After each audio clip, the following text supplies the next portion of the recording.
In this video, I'm going to take the cuff of my dress and I'm going to add some decorations to it. It's just some lining and a pretty button that I purchased from Walmart. I'm going to show you how to make that modification here. This is how the dress looked on the model, and this is how the dress looked on me. The cuffs are different. Let's get into the video.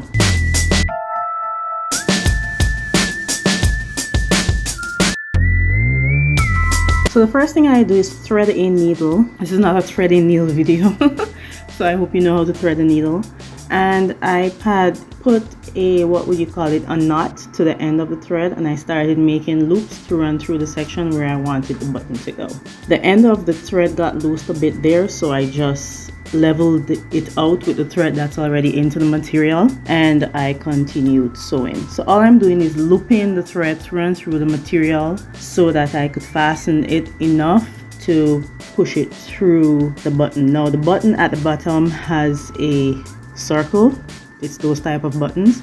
So as you see it that I just did there, I just took the needle through the hole of the button and fastened it. Now I'm gonna keep going through the cloth and the button, looping the thread until it's fastened enough to not let itself out. The needle was giving me a tough time because that section was getting pretty stiff because of the buildup of thread that I was looping. But eventually I got it out. So I just continued doing this, and as you could see the little hole at the bottom of the button there, I just continued doing that until I felt satisfactory that it was fastened enough. Now I'm going in slow-mo here because I'm knotting off the thread, and what I do is make a loop through, and before pulling the needle out completely, I push the needle through the loop to create a knot. There's a special knot for that. I don't remember the name of it right now.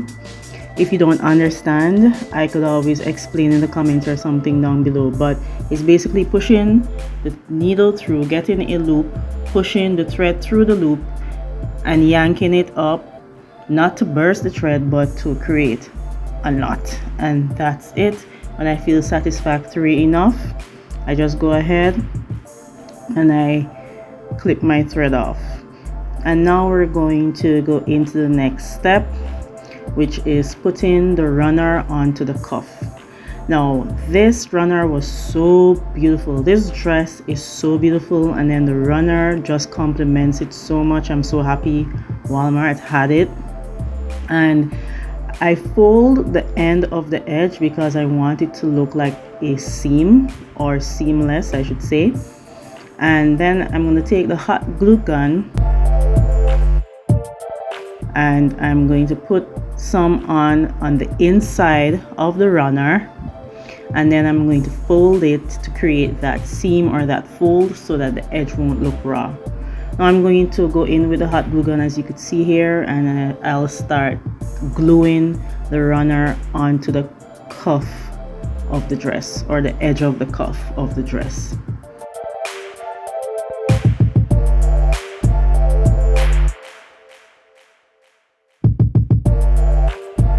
When I was done, I cut the runner, but I left a little piece out so that I could fold it in just like how I folded the part of it when I started.